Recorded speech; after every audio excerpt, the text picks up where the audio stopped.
Hello students, this is R P Singh. Welcome to this channel learn maths with R P Singh. आज इस video में शिक्षा निदेशालय द्वारा प्रोवाइड कराई गई कक्षा 9 गणित की वर्कशीट नंबर 6 लेते हैं। इसमें है घातांक के नियम, लॉज ऑफ एक्सपोनेंट। हम पिछली कक्षा में सीख चुके हैं कि जब एक ही संख्या बार बार गुणा होती है तो हम उसे घातांक रूप में लिखते हैं। जैसे 5 की 7 बार गुणा करी गई है तो हम इसको 5 की घात 7 लिखते हैं। 5 के ऊपर 7 लिखा हुआ है, इसमें 5 आधार है, बेस है, और 7 घातांक है या एक्सपोनेंट है। आइए हम घातांक के नियमों को दोहराते हैं। पहला नियम है इसका a की घात m गुणा a की घात n। आधार बराबर हैं, घातें जुड़ रही हैं, तो a की घात m प्लस n हो गया। दूसरा नियम a की घात m, इसकी भी घात n। घात की घात है तो घात की घात में गुणा हो जाती है, तो a की घात m गुणा n हो गया। तीसरा नियम a की घात m भाग में a की घात n। आधार बराबर हैं, यहाँ a आधार है, यहाँ भी a आधार है, भाग हो रहा है, इसलिए भाग में घातें घट जाती हैं, तो a घात m माइनस का n हो गया। चौथा नियम a घातांक m गुणा b घातांक m। यहाँ पर घातांक बराबर हैं, यहाँ भी m है, यहाँ भी m है, तो जब घातांक बराबर होते हैं तो आधारों की गुणा हो जाती है, तो a गुणा b और इसकी घातांक m हो जाएगा। पांचवा नियम a घातांक 0 बराबर 1। इसका मतलब है कोई भी संख्या हो उसकी घात या घातांक 0 होगा तो वो 1 के बराबर होगा। हम यह भी जानते हैं कि 1/a घात n बराबर a की घात माइनस का n। यहाँ पर 1 के बटे में है a की घात n, इसको जब हम ऊपर ले जाएंगे तो ये घात या घातांक माइनस का हो जाएगा। जैसे यहाँ पर 1/3 की घात 5 है, तो इस 3 की घात 5 को जब हम ऊपर ले जाएंगे तो ये प्लस की घात माइनस में हो जाएगी, तो 3 की घात माइनस का 5। अगर 5 की घात माइनस का 2 है, इस घात को प्लस बनाने के लिए हम नीचे ले जाएंगे, तो 1/5 की घात 2 इस तरह से हो जाएगा। आइए अब हम निम्न का सरलीकरण घातांक के नियमों का प्रयोग करके करते हैं। इसमें पहला है 17 की घात 2 गुणा 17 की घात 5। पहले नियम से हो जाएगा, आधार बराबर होते हैं, गुणा में घातें जुड़ जाती हैं, तो 17 की घात 2 + 5 7 हो जाएगा, तो 17 की घात 7 हो गया। दूसरा है 5 की घात 2, इसकी भी घात 7। घात की घात गुणा हो जाती हैं, तो 5 की घात हो जाएगा 2 × 7 14। ये दूसरे नियम से हो गया। आगे है 9 की घात 10 बटे 9 की घात 4। ये नियम 3 से करेंगे हम। भाग में घातें घट जाती हैं, आधार बराबर हैं, तो 9 की घात 10 में से 4 घटाएंगे 6 बचेगा। आगे है 3 की घात 4 गुणा 5 की घात 4। यहाँ पर घातांक बराबर हैं, इसलिए इनके आधारों की गुणा हो जाएगी, तो 3 × 5 = 15 हो जाएगा और इसकी घात 4 आ जाएगा। ये नियम 4 से हो गया। आगे है 11 की घात 0। हमने नियम 5 में पढ़ा था, किसी भी संख्या की घात 0 1 होता है, तो 11 की घात 0 भी 1 ही हो गया। क्या हम वर्गमूल और घनमूल संख्याओं को भी घातांक रूप में लिख सकते हैं? इसको हमें देखना है। हाँ, हम लिख सकते हैं। जैसे वर्गमूल 5 का घातांकीय रूप, वर्गमूल 5 को हम ऐसे लिखते हैं, वर्गमूल 5, इसका घातांकीय रूप होता है 5 की घात 1/2। इसका मतलब वर्गमूल का मतलब हुआ 1/2 घात।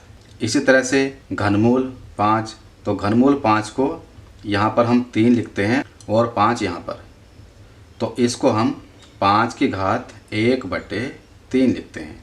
तो वर्गमूल 5 का घातांकीय रूप 5 की घात 1/2, घनमूल 5 का घातांकीय रूप 5 की घात 1/3, ये हो गया। यहाँ हमें एक और नियम का पता चला है, जो है nth रूट एनवा मूल ए का। यहाँ पर 3 था तो घनमूल हुआ, 4 होगा तो चौथा मूल होगा, 5 होगा तो 5वां मूल होगा। इसलिए अगर यहाँ पर n है तो ये nवा मूल हो गया। मतलब अगर ऐसे लिखा हुआ है इसका मतलब है nवा मूल a का या nth रूट ऑफ a। तो जैसे कि घन मूल में 3 था तो घात 1/3 हो गई थी, इसलिए nवा मूल a का है तो इसका मतलब हो जाएगा a की घात 1/n। यहाँ पर है nवा मूल a का और इसकी भी घात m। इसको हम कैसे सोल्व करेंगे? तो ये हो जाएगा nवा मूल a का इसकी घात m। इस तरह से है, इसका मतलब a की घात 1/n तो पहले हो गई थी और इसकी घात भी m, तो ये हो जाएगा a की घात m/n।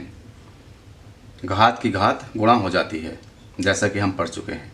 आइए अब हम कुछ और संख्याओं को घातांक रूप में लिखते हैं। वर्गमूल 7 इसको घातांक रूप में लिखना है तो ये हम इस तरह से लिखेंगे। हमने लिखा था वर्गमूल 5 बराबर 5 की घात 1/2, तो इसी की तरह से वर्गमूल 7 बराबर हो गया 7 की घात 1/2।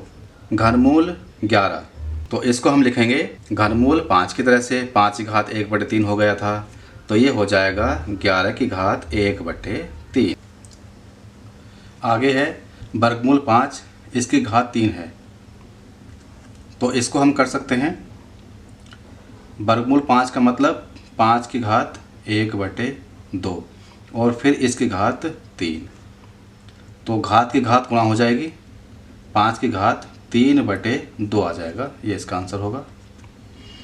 यहाँ पर है घनमूल 13 और उसकी घात 5, यहाँ पर ये 5 है तो घनमूल को हम क्या करते हैं कि 13 की घात 1/3 और फिर उसकी घात 5 है, तो अब ये हो जाएगा घात की घात गुणा हो जाएगी, 13 की घात 1/3 गुणा 5 इस तरह से हो जाएगा, तो इसका आंसर आ जाएगा 13 की घात 5/3, ये इसका आंसर होगा। आइए हम एक ही संख्या 4 की घात 3/2 का 2 विधियों से सरलीकरण करना सीखते हैं। संख्या है 4 की घात 3/2, इसको हम 2 तरह से हल करेंगे। तो पहले में क्या किया गया है, 4 की घात 3/2 इसको ऐसे किया गया है कि 4 की घात 1/2 गुणा 3 ऐसे लिख सकते हैं हम। तो इसका मतलब हो जाएगा वर्गमूल 4 उसकी घात 3। वर्गमूल 4 हम जानते हैं कि 4 का वर्गमूल 2 होता है तो 2 की घात 3 हो गया, और 2 की घात 3 करेंगे तो 2 की 3 बार गुणा, 2 गुणा 2 गुणा 2, तो 2 दूनी 4 दूनी 8 इसका आंसर हो जाएगा। इसके दूसरे तरीके में क्या किया गया है कि 4 की घात 3/2 इसको 4 की घात 3 गुणा 1/2 इस तरह से।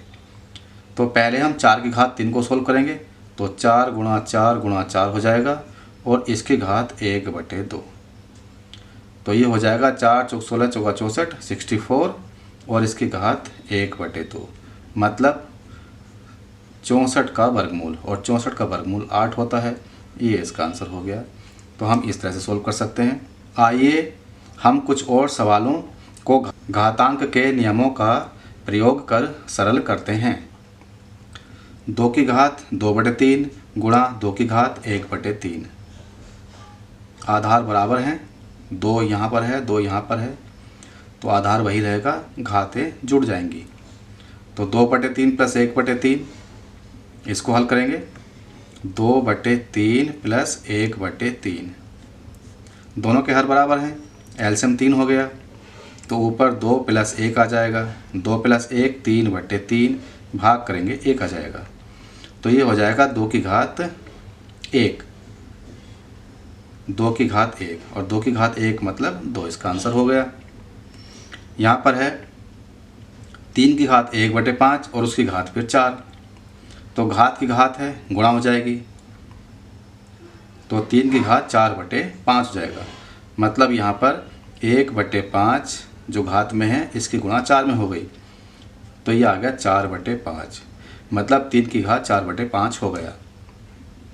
आगे है 7 की घात 1/5, इसको भाग करना है 7 की घात 1/3 से।